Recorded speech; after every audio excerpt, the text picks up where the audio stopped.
We'll break away here. The hearing will be gaveling back in shortly. Hillary Clinton entering the hearing room. The committee has been in recess due to votes on the House floor. Live coverage here on C-SPAN 3, on C-SPAN Radio, and cspan.org.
Committee will come to order. Thank you, Madam Secretary. Again, we apologize for that vote series. And with that, we will go to the gentlelady from Alabama, Ms. Roby.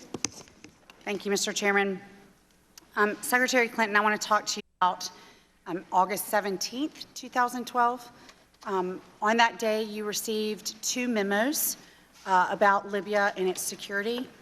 The first one described a deteriorating security situation and what it meant for your people on the ground. The second one also described Libya's security as, in simple terms, a mess. So this memo wanted you to approve $20 million to be given to the Libyan government to bolster its own. Could you tell me what tab that is on the materials that you have referred to? The first one is, I believe, is it 33 and 34? 33 and 34. Thank you. I apologize. So you received those 2 memos. The second one also described Libya's security in simple terms as a mess.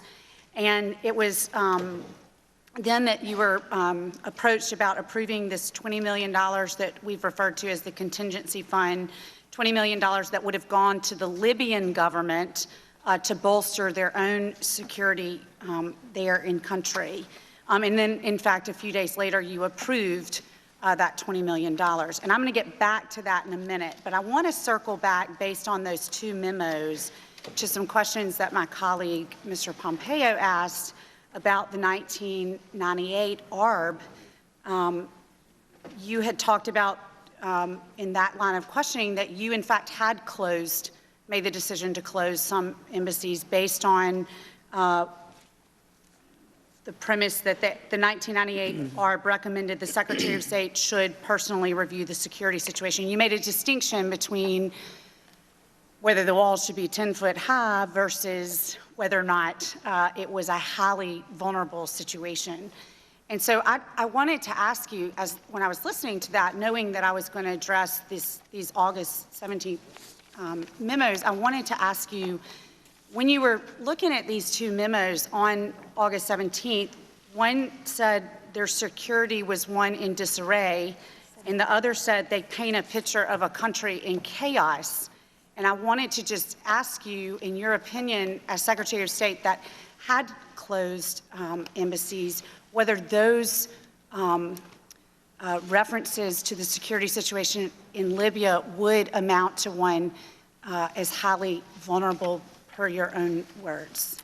Congressman, I want to answer your question, but I think we need the right tabs. Excuse me, 8 and 32. I apologize. Thank you very much. Let me take a look at those, 8 and 32.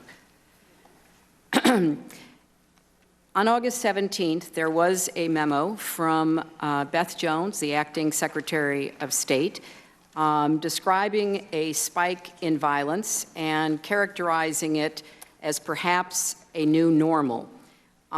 It is very clearly something that we were following, as I have said throughout the hearing today. It said that the International Committee of the Red Cross had withdrawn personnel from Benghazi and Misrata, but continued to work in the rest of Libya.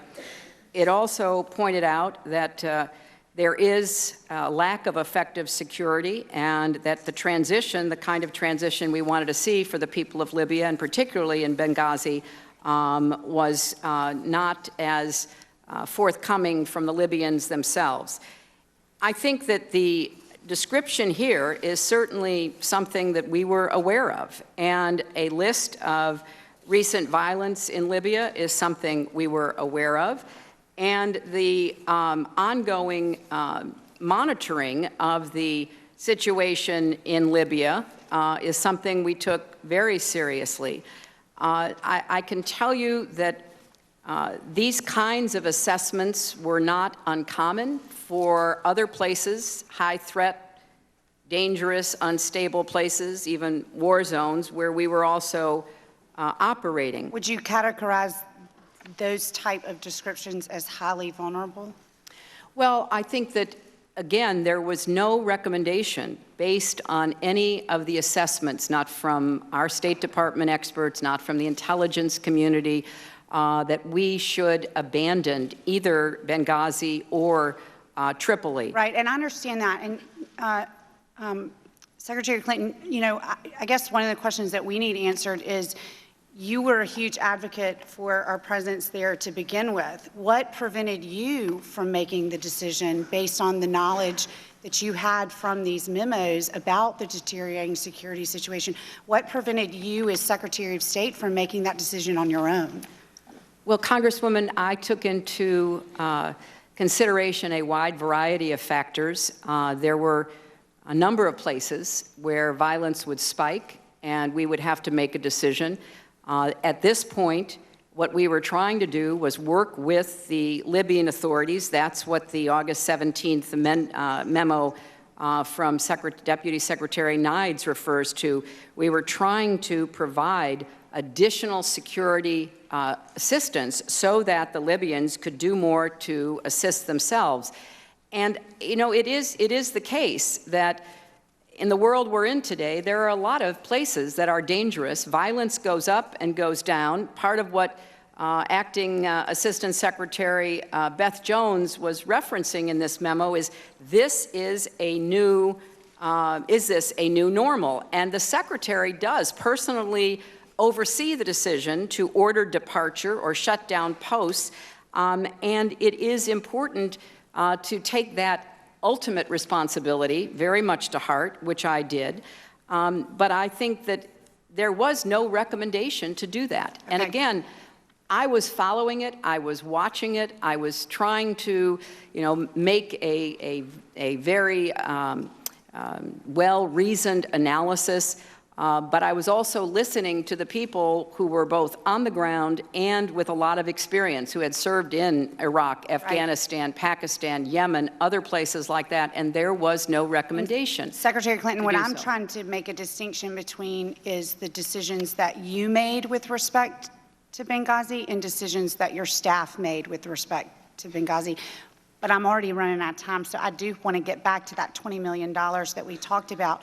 On numerous occasions, the finger has been pointed at Congress for not properly funding the security, or the funding not being available for the security requests. Yet I find it curious that you were able to find $20 million to support increased security forces in Libya, yet we weren't able to find money to support your own people on the ground.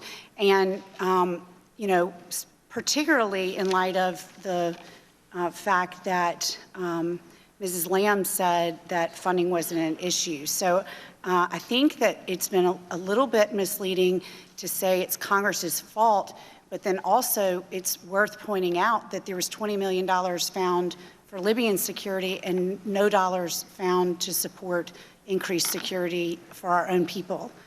Well, as I know you're aware, Congresswoman, the Congress sets spending levels in categories of spending.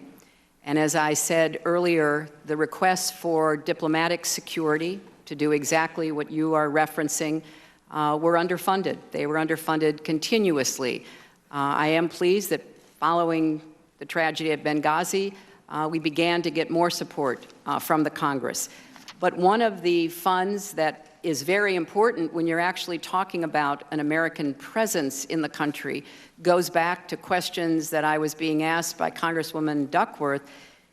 If we can help build up the Libyan security forces, they are the host country. It is their responsibility to protect diplomatic posts. So I don't see these as unconnected, but it is true that we spent money for diplomatic security out of what the Congress appropriated for diplomatic security. Secretary Clinton, Charlene Lamb said herself it wasn't a budget issue. So do you take issue with that statement? Well, I can only tell you that our analysis of the underfunding of security for our diplomatic posts was very much in line with what I have just said, that we asked for money in this administration in the earlier years, and we were underfunded. And so I can tell you that it would have been very helpful to have more money for diplomatic security, and I want to thank the Congress for upping the amount of money that went to diplomatic security, working with the Defense Department to get more Marines deployed to more posts, and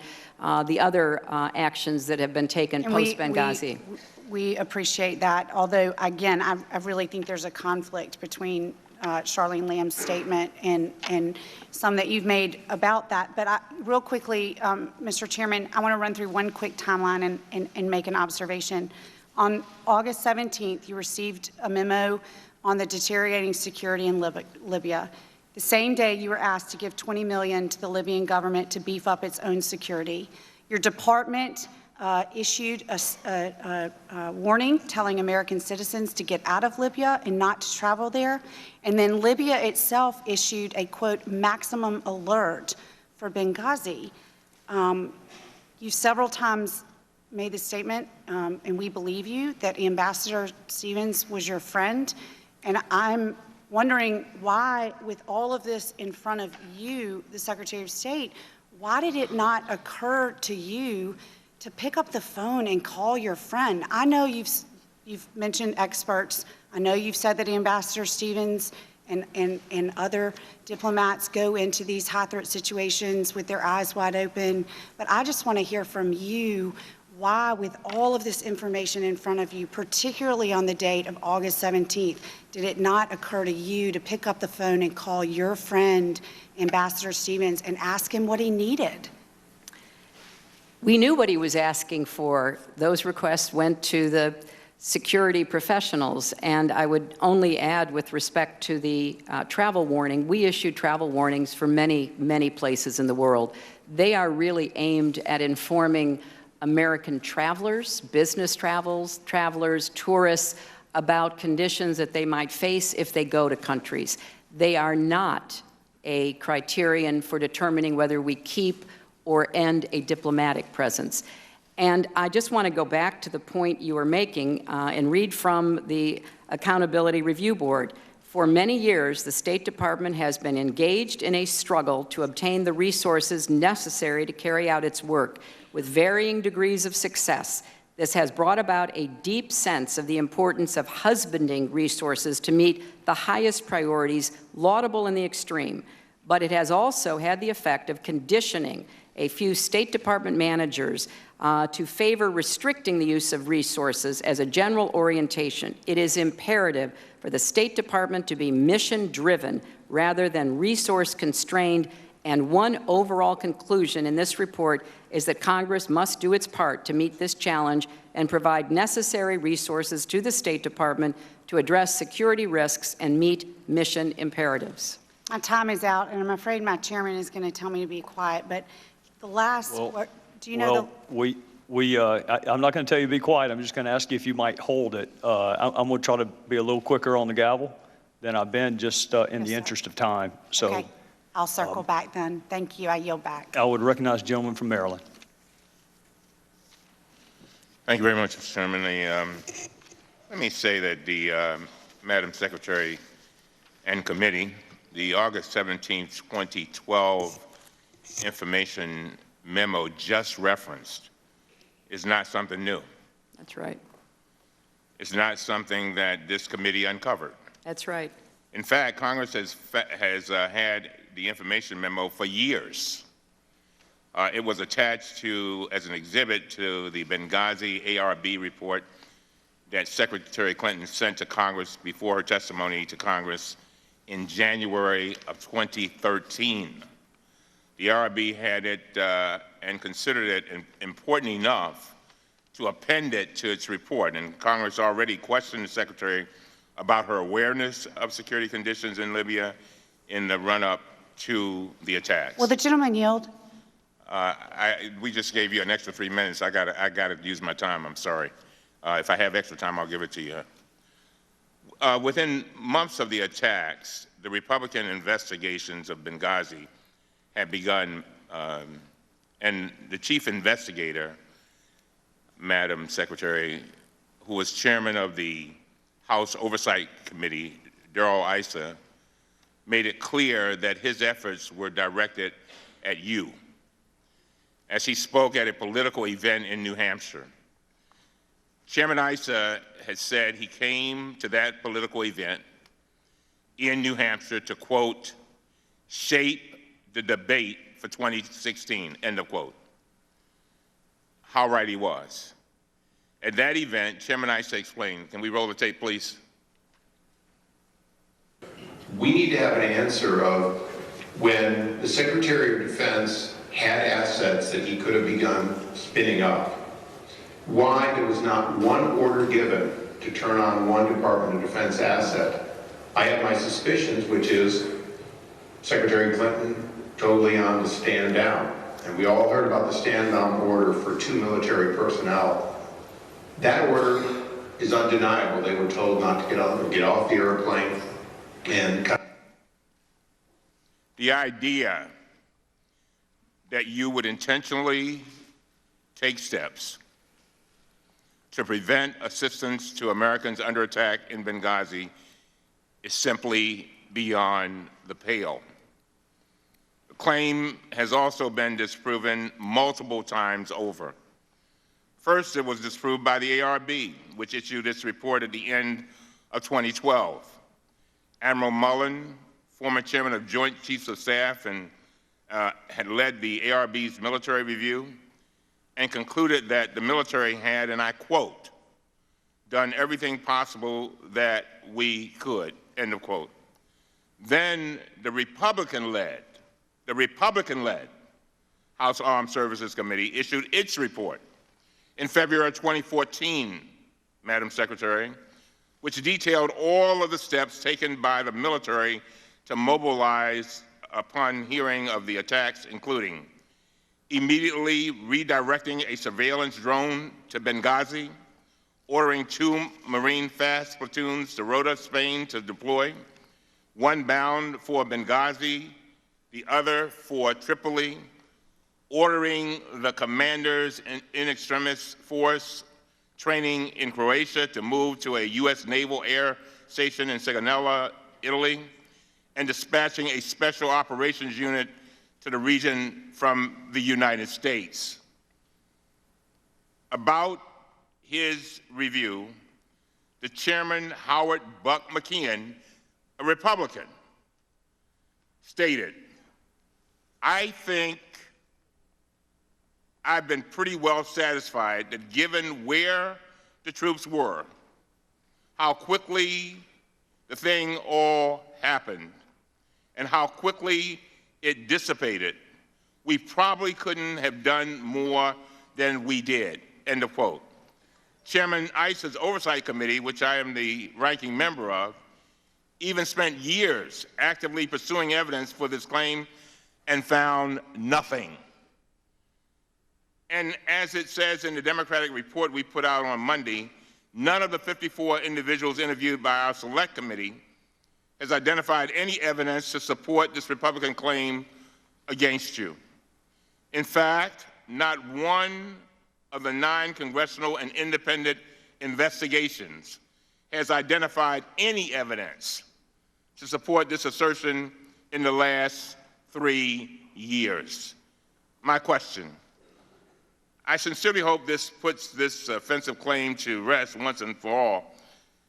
I'm asking you, Madam Secretary, did you order Defense Secretary Leon Panetta to stand down on the night of the attacks? Of course not, Congressman, and I appreciate your going through the highlights of the very comprehensive report that the House Armed Services Committee did on this. I think it's fair to say everybody, certainly Defense Secretary Panetta, Joint Chiefs of Staff Chairman Dempsey, everybody in the military scrambled to see what they could do. And I was very grateful for that. And as you rightly point out, logistics and distance made it unlikely that they could be anywhere near Benghazi within any kind of reasonable time. Now, Madam Secretary, the Benghazi attacks occurred during a period of significant upheaval and intense volatility in the Middle East and North Africa. There was tremendous unrest throughout the region. I would like to play a clip that shows what was happening at dozens of posts throughout the world, and then I would like to get your reaction if you can. Please play the tape. Protests have spread over an amateur video made in the United States which mocks Islam. In the Afghan capital, Kabul, 1,000 Afghans held a violent protest, burning cars and tires and shooting at police. In the Indonesian capital, Jakarta, hundreds of protesters from hardline Islamic groups threw petrol bombs and rocks outside the American embassy. And in Pakistan, at least one protester was killed.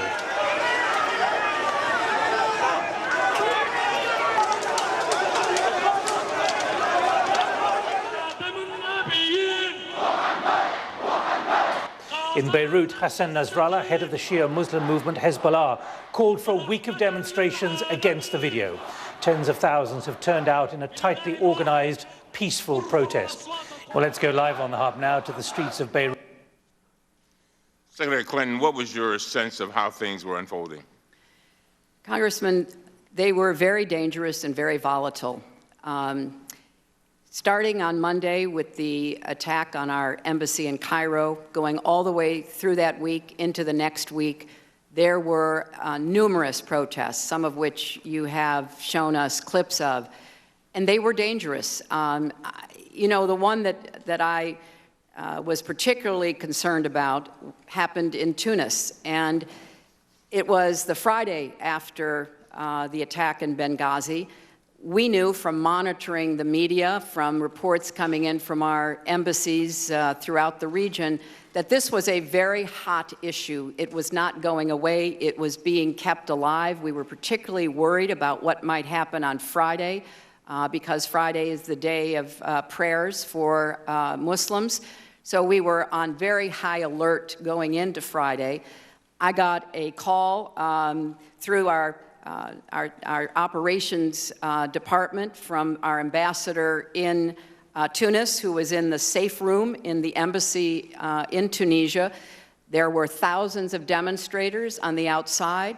They were battering down the barriers and the walls around our embassy. They had already set on fire the American school, which is very close to the embassy. And the ambassador and his team were desperate for help. Their calls to the government of Tunisia, the host government, had gone unanswered. I immediately got on the phone, calling the foreign minister, calling the prime minister, who were the heads of government. I could not find either one of them. I called the president, President Marzuki. I got him on the phone. I told him he had to rescue our people. He had to disperse the crowds that were there because of the video. He said, I don't control the army. I have nothing I can do. I said, Mr. President, you must be able to do something. I've got all of my people inside the embassy. They are being attacked. If the protesters get through into the embassy, I don't know what will happen. He said, well, you know, I do have a presidential guard. I said, Mr. President, please deploy your presidential guard. At least show that Tunisia will stand with the United States against these protesters over this inflammatory video. To his great credit and to my great relief, that is exactly what he did. He sent the presidential guard. Those of you who have traveled know that sometimes they're, you know, men in fancy uniforms, sometimes they're on horses, but he sent them. He sent whatever he could muster to our rescue. And the crowd was dispersed. The damage was extensive, but we thankfully did not have anything other than property damage to the embassy and to the American school. And the government of Tunisia later helped us to repair that. But it was the kind of incredibly tense moment. We had protesters going over the walls of our embassy in Khartoum. We had protests, as you rightly point out, all the way to Indonesia. Thankfully, no Americans were killed, partly because I had been consistent in speaking out about that video from the very first day when we knew it had sparked the attack on our embassy in Cairo. I spoke about it because I wanted it to be clear to every government around the world that we were going to look to them to protect our facilities. And it was a very tense week, Congressman, one that I think demonstrated how volatile the world is and how important it is for the United States to be on top of what people themselves are reacting to. And that's what I tried to do during that time. Thank you. Thank you very much, sir. Thank the gentleman from Maryland. The chair will now recognize the gentleman from Georgia, Mr. Westmoreland. Madam Secretary, I want to thank you for giving us a play-by-play of what happened in Tunisia. Could you do the same thing of what happened in Benghazi? Could you tell us the same kind of play-by-play that who came to the rescue there? Because I don't know of anybody that did, so I don't know who you called and their lack of ability to get anybody there. It's just hard for me to comprehend why you would give us that blow-by-blow of something that we're not even investigating here, but we appreciate it. But I do want to ask you. Well, Congressman, if I could, Sure. Several of you have raised the video and have dismissed the importance of the video.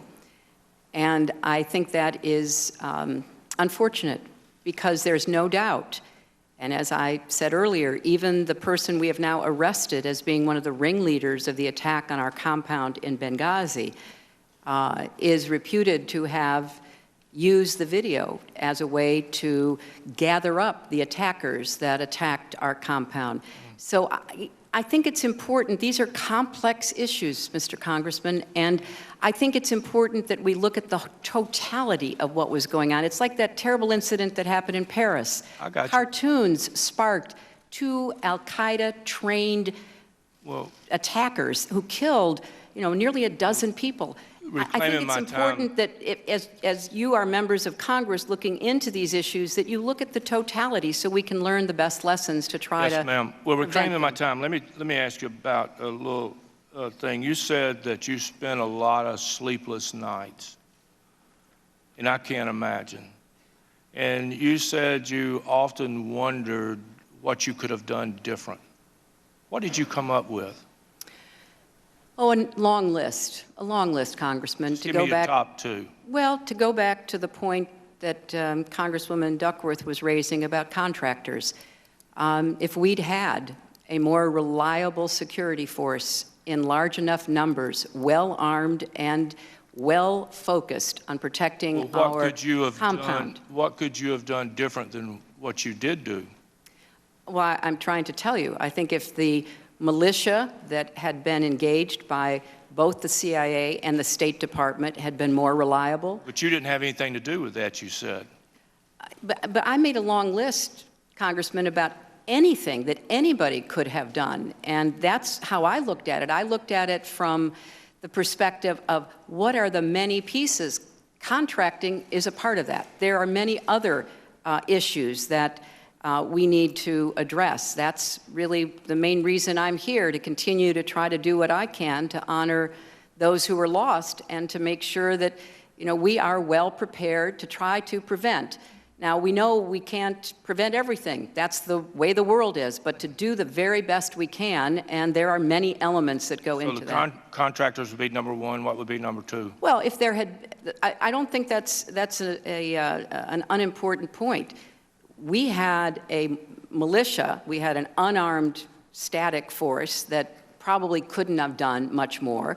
It should, I think, inspire us to look for ways to get host countries to permit there to be more dedicated security forces, well enough armed and trained to be really a force to protect our compounds and our other facilities. That would have perhaps made a difference. Okay. It certainly, you know, might have made a difference if we had more help from the CIA there on the compound, if maybe we had a rotating presence. But I have to say, in reviewing a lot of the analyses that have been made by security experts, very well-trained, experienced security people, they're not sure that anything would have stopped the attackers. And I know that Admiral Mullen, when he went into his work for the ARB, was concerned that none of the diplomatic security officers had fired a shot. They had their weapons, they hadn't fired a shot. I'm not trying to cut you off, and I've tried to be nice, and you're doing well. We both talk slow, so let's give each other a little breathing room here. You talked about Miss Victoria Newland. You know her, right? Yes, I do. Okay. This was her briefing on September the 13th. Some reporter named Elise had asked her a question about the security, and her response was, "I'm going to reject that, Elise. Let me tell you what I can about the security of our mission in Benghazi. It did include a local Libyan guard force around the outer perimeter. That guard force never showed up that night, and it did not normally patrol the outer perimeter. The only people that patrolled the outer perimeter was the unarmed Blue Mountain." But she said, "This is the way we work in all of our missions, all around the world, that the outer perimeter is the responsibility of the host government," which there wasn't really a host government at the time. There was obviously a physical perimeter barrier, a wall, and then there was a robust American security presence inside the compound. I don't think 5 DS agents not fully equipped or armed for what they were facing, you could call a robust American security presence? Well, Would you have used the word robust? I would certainly have said that the security on that night was reliant on a militia that did not perform as had been expected. I'm not talking about the militia on the outside. I'm talking about the robust American presence on the inside. It was considered robust in the sense that the request had been for 5 diplomatic security officers to accompany the ambassador. There were 5 there. And they did, as I have testified to, the very best they could. They were armed. And in the course of the thorough investigation conducted by the Accountability Review Board, as I was saying, Admiral Mullen zeroed in on this, having more than 40 years experience in the military. And he wanted to know why the DS agents had not fired their weapons. And they explained, as many since have heard who have interviewed them, their assessment was that it would have resulted in the loss of even greater life, and they chose not to. And Admiral Mullen reached the conclusion that they acted appropriately. So even though we had the 5 DS agents that had been requested, they were overrun and unable to do more than they did. They were overrun because they didn't have any defensive positions to fight from, because they refused to give them additional sandbags because they did not want it to look like a military compound. I've heard that testimony. I want to ask you about the FEST. Are you familiar with the FEST? Yes. What is the FEST, Madam Secretary? It is an emergency support team to help stand up embassies that have, or consulates or other facilities that have been impacted by either natural disasters or some kind of attacks. Exactly. Kidnapping. And where are they located? They're located in the United States. At Langley Air Force Base? I'm not sure of where they're located now. They're there, and it's an interagency task force. Right. Includes the FBI, I guess the DOD, and the State Department. Mm-hmm. And if you look at the State Department website, FEST comes up under that, so I'm assuming that you are the lead in those agencies. It's an interagency effort. Okay. But it was deployed in 1998 in Kenya, correct? Mm-hmm. After the embassy bombing there of the towers, and to Tanzania, correctly? That's correct. They were there, ready to go on short notice. They said they could have been ready in 4 hours to leave. And this is the group of people that would go into a situation, as you described, when an embassy had been overrun, attacked, kidnapping, or whatever, to basically give guidance to any of the other forces or help that was coming in, correct?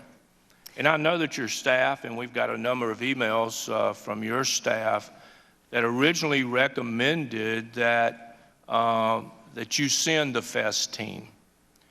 And I think they may have talked to Mr. Sullivan, or it was somebody that got an email, and they said they would pass it up the chain.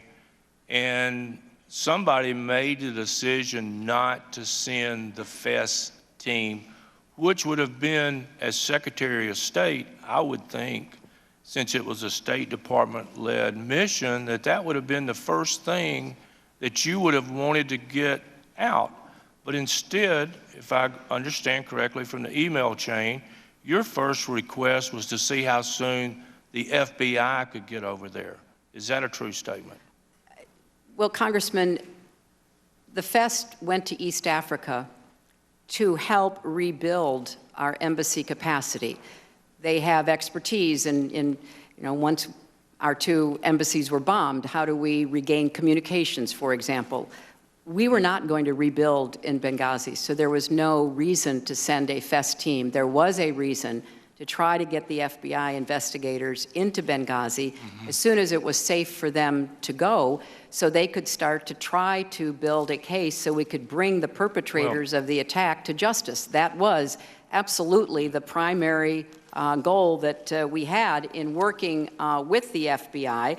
And I think it's, when we make a decision on a deployment of the FEST, it is not just the Secretary of State. In this case, there was the NSC involved, there was the CIA involved, there was a civets about it, and the considered conclusion was we're not going to rebuild in Benghazi. So yes, we did. Well, that was a quick decision to make that night, that you were not going to rebuild in Benghazi. Well, the FEST would not have. There was nothing to rebuild. But you just mentioned all the agencies that would have been important to get on the ground as quick as possible and summarize what the situation was to give you that direction. But I know I'm out of time, Mr. Chairman, but I do want to say what Ms. Roby was trying to get you to say is, what decisions did you make in regard to Benghazi, and what were you responsible to make?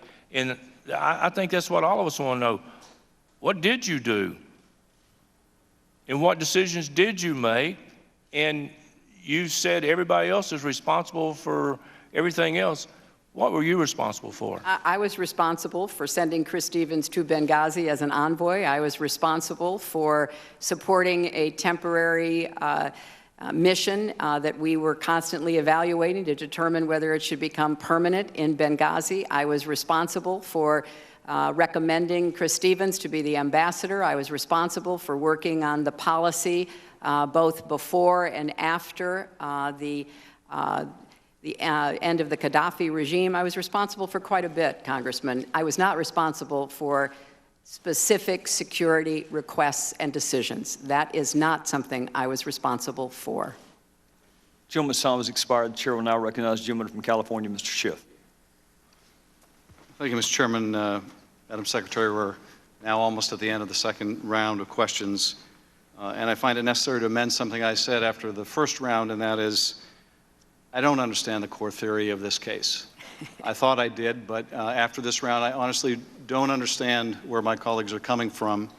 I'm probably not as good a lawyer, undoubtedly not as good a prosecutor as our chairman. Most of what we've gone over in this round, frankly, were questions that were asked to you when you testified before the House the last time, before you testified before the Senate. They were the subject of the ARB report. But there were a few unique lines of questioning that I want to comment and ask you about. One of my colleagues spent his time asking about some of your interactions with your press people, critiquing your overall Libya strategy and something he called the Clinton Doctrine. We've been assured this committee, contrary to what Representative McCarthy said, is not about attacking you. But frankly, I don't see the relevance of any of those questions in terms of what actually happened in Benghazi, except as a means of trying to attack you or make a political statement regarding the presidential campaign. And then there was the continuing preoccupation with Sidney Blumenthal. The chairman spent both panels asking you about Sidney Blumenthal, and I have to say, I just don't understand the preoccupation with Sidney Blumenthal. You would think for the time we've spent on him that he was in Benghazi on the night manning the barricades. There is not a member on this dais that doesn't have friends they've known for a long time that send them unsolicited emails, and we're too polite to write back saying, you know, this really isn't all that helpful. There's not a member here that hasn't had that experience. So I don't know why that is so remarkable. So I honestly don't understand this fixation, but I do know one thing about Sidney Blumenthal. It's been abundantly clear here today. My 7 colleagues do not want the American people to read what he said in his deposition. And I'll tell you, it's not because of anything he said. What they really don't want the American people to see is what they asked. And it was what Ranking Member Cummings intimated, which is they've gone on national TV to say, we're not interested in the foundation, we're not interested in all these other things, we're only interested in whether we've gotten everything. But when you read that deposition, you see that is exactly what they were interested in. Now, I can't release it myself, but I can tell you Sidney Blumenthal by the numbers. So here's Sidney Blumenthal by the numbers. Republicans asked more than 160 questions about Mr. Blumenthal's relationship and communications with the Clintons, but less than 20 questions about the Benghazi attacks.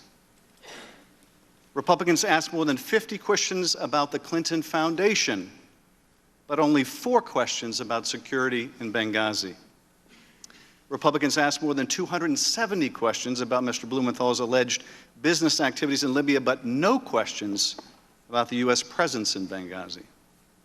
And Republicans asked more than 45 questions about David Brock, Media Matters, I have no idea what that is even, and affiliated entities, but no questions about Ambassador Stevens and other U.S. personnel in Benghazi. That's Sidney Blumenthal by the numbers. Now, there were a couple lines of questioning that I did understand. One of them was about the Accountability Review Board report. Now, not the one actually that's relevant to today about Benghazi, but the one that was written 17 years ago about a different attack in Tanzania.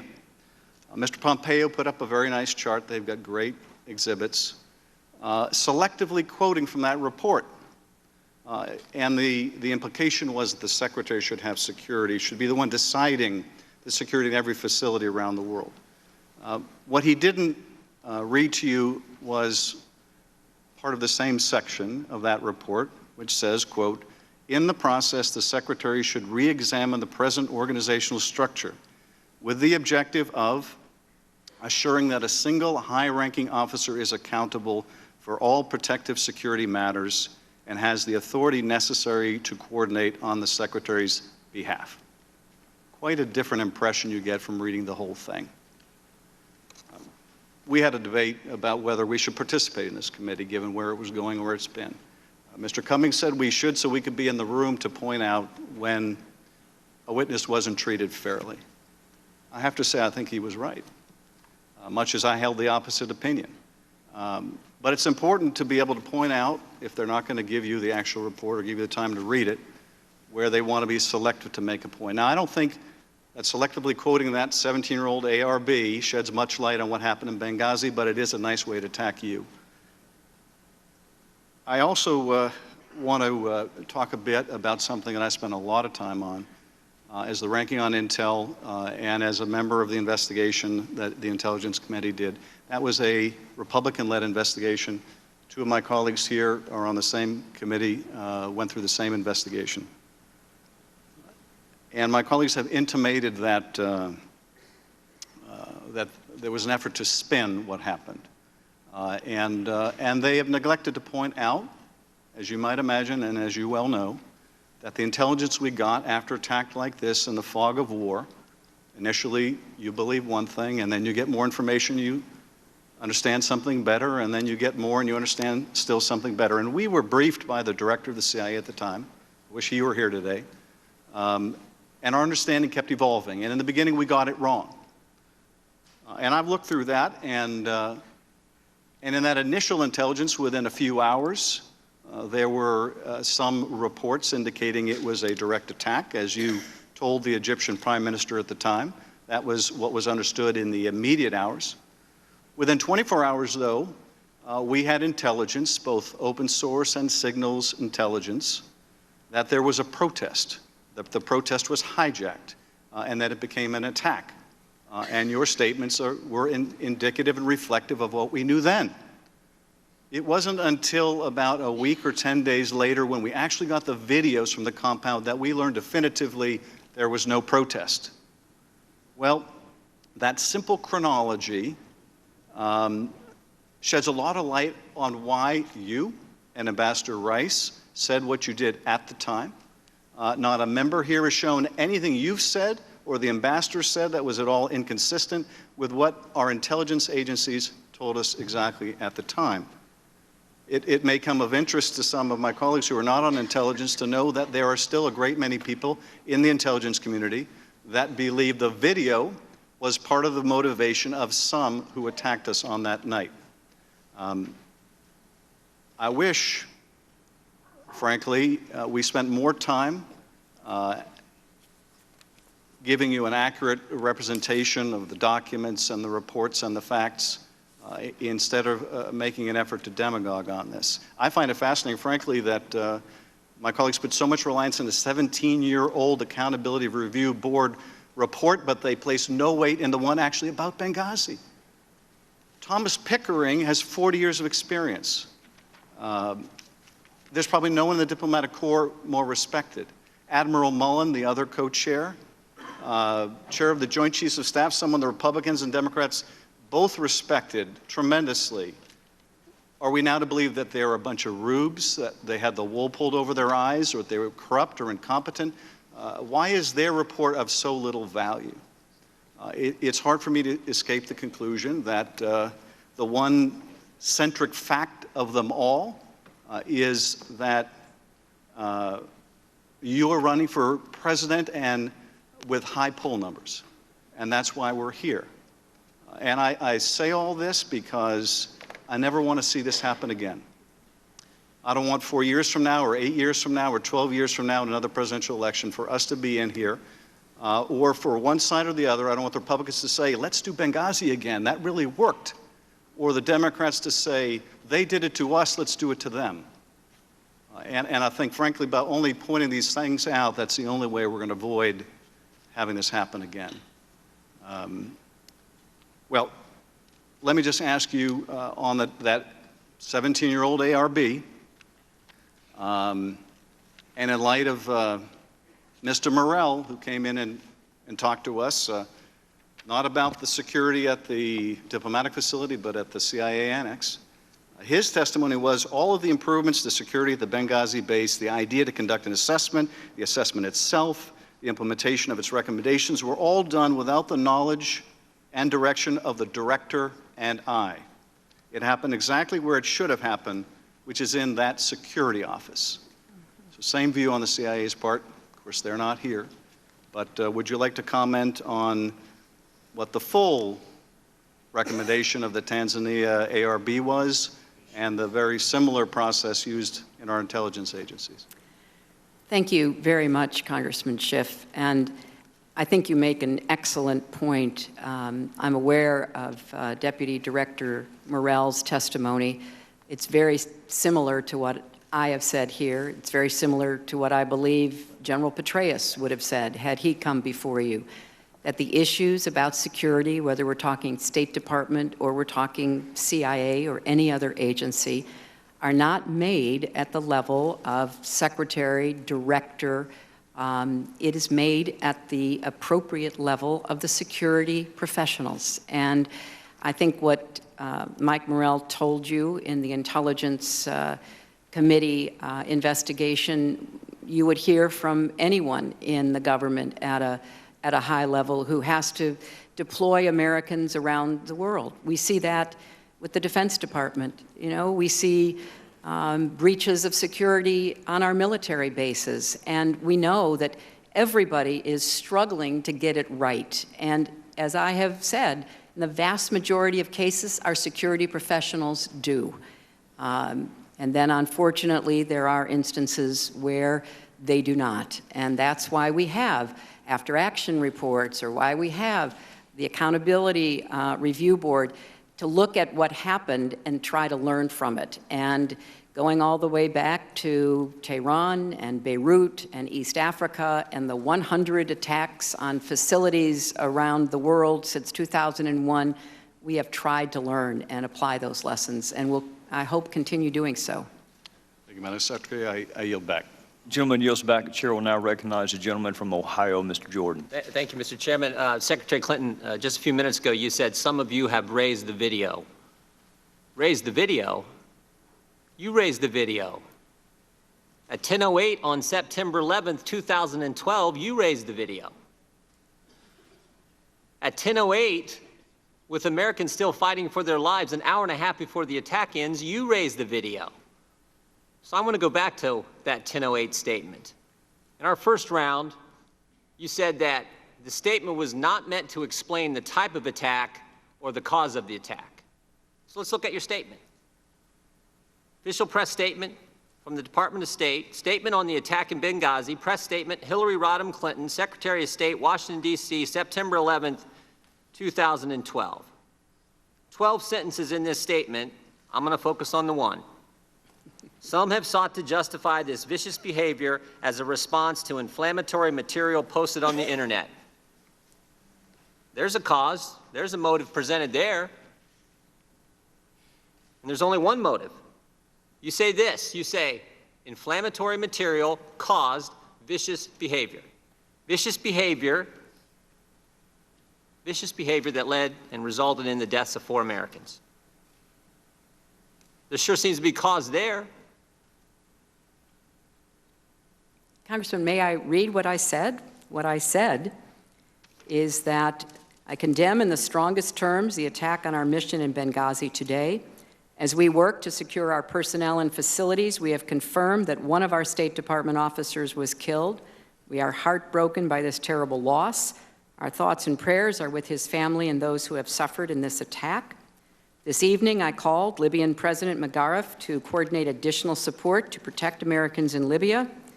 President Magharif expressed his condemnation and condolences and pledged his government's full cooperation. Some have sought to justify this vicious behavior as a response to inflammatory material posted on the internet. The United States deplores any intentional effort to denigrate the religious beliefs of others. Our commitment to religious tolerance goes back to the very beginning of our nation, but let me be clear. There is never any justification for violent acts of this kind. In light of the events of today, the United States government is working with partner countries around the world to protect our personnel, our missions, and American citizens worldwide. Right, and I'm asking, you said the first round there was no motive, no cause. You weren't trying to explain the cause of the attack. It sure seems to me like you did. Well, Congressman, you said you presented inflammatory material was the reason for the vicious behavior. Is that not a cause and effect? Well, that's not what it says. What I said was some have. You know what you said? You read the whole thing. I did. I'm asking about that one sentence because earlier you said there was no cause, no motive presented. I think there was. And that's what I think most of the American people thought. Well, I know there was a great deal of news coverage that looked at the events in Cairo, looked at what happened in Benghazi, and drew some comparisons and maybe even connections. I know, as we've just heard from Congressman Schiff, there was a lot of fast-moving analysis by the intelligence community to try to make sense of all of this. And I can only tell you from the perspective of having been Secretary Clinton, hang on a second. If the intelligence may have changed some, but your story didn't. That's the point. Well, that is privately, your story was much different than it was publicly. Again, you said to the Egyptian Prime Minister, we know the attack in Libya had nothing to do with the film. It was a planned attack, not a protest. You said to your family, terrorists killed 2 of our good people.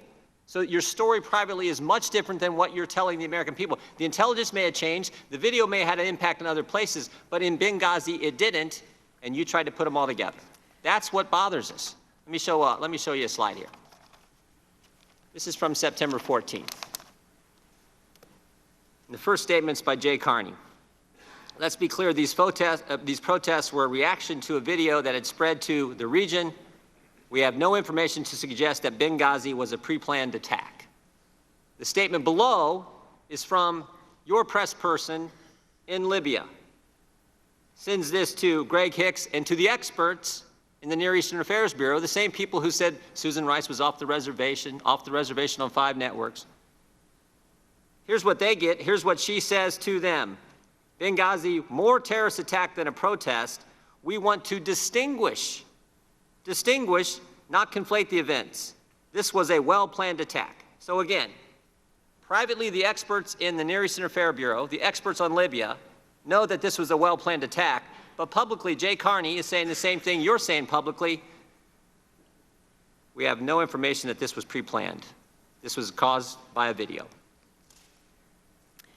Congressman, the next morning at 9:59, I gave another statement, and I listened carefully to what you said, and you kept talking about cause. Well, the word cause is not in my statement of the night before. I'm referring to what you said to me in our first exchange a few hours ago. No, well, I'm sorry, Congressman. If I haven't been clear, I will try to be clearer. I was talking about people throughout the region trying to justify attacks on our facilities, as we saw later in the week, and justifying their behavior and repeating it and using the fact of the video not only to arouse crowds, as we saw in the video clips that the ranking member played, but also that would deter governments from coming to our rescue because they would be perhaps ambivalent about doing so. So you're right. I mentioned the video because I feared what would happen, and in fact, it did happen. And in the next morning, the night before was a brief statement that we put out because we knew we had lost Sean Smith, and I felt an obligation to tell that to the American people. Madam Secretary? The next morning, I gave a much longer statement, and it was very clear. Heavily armed militants assaulted the compound and set fire to our buildings. That's what it says. Secretary Clinton, that's all good, but you said you were trying to communicate to folks all over, all the folks you have around the Middle East, right? Yes, I was trying to send a message, yes. Okay, I got it. But that's not what the experts said. They said, don't conflate the events. Tell the truth about Benghazi, talk about what happened there. Other places where the video may have had an impact, fine, say that. Why'd you put them all together?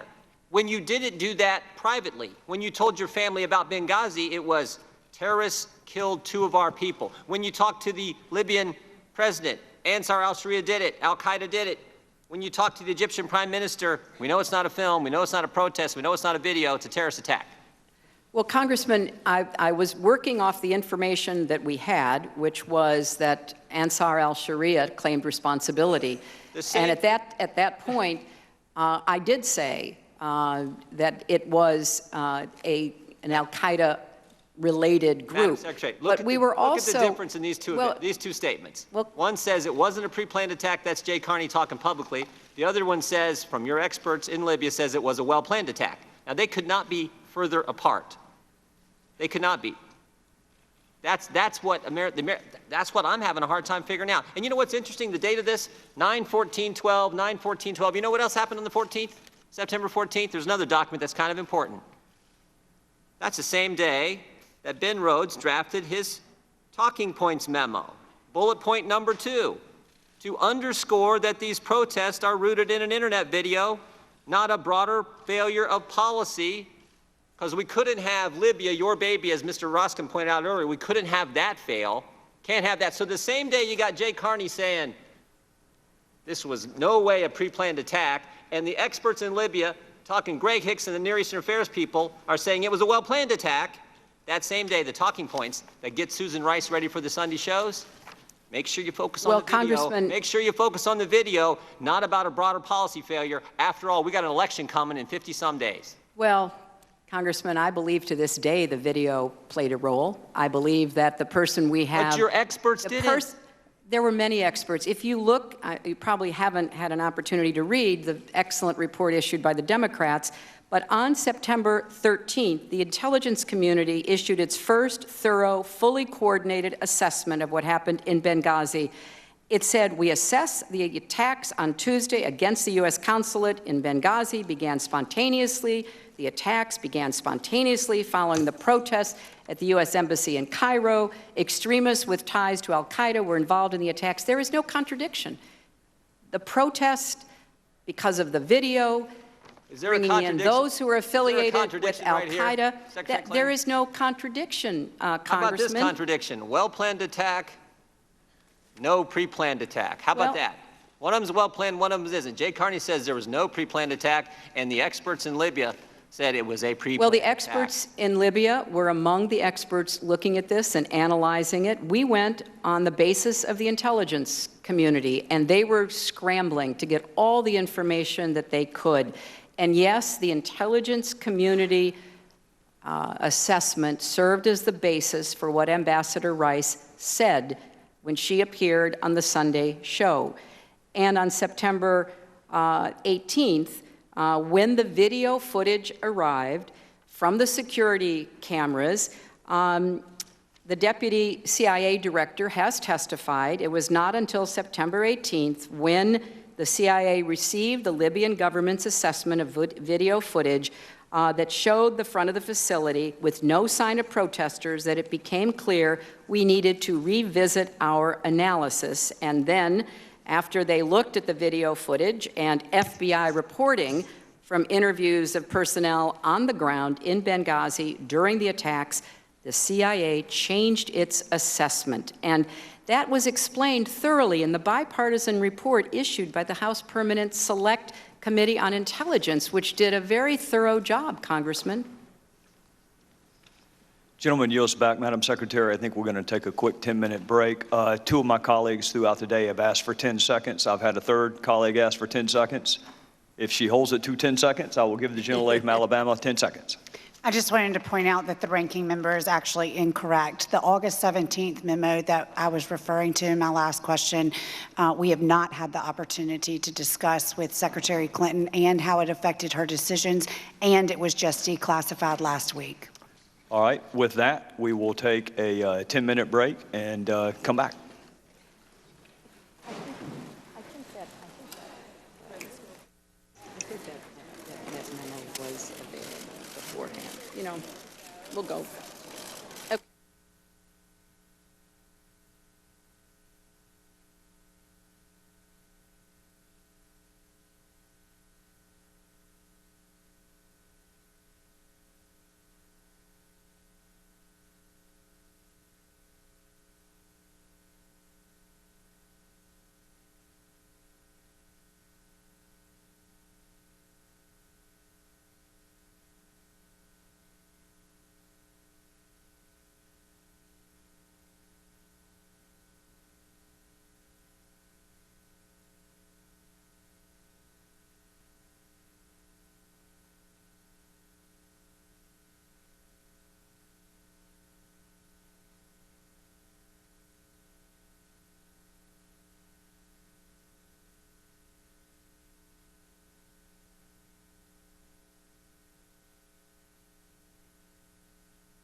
I'm the leading state sponsor of terrorism.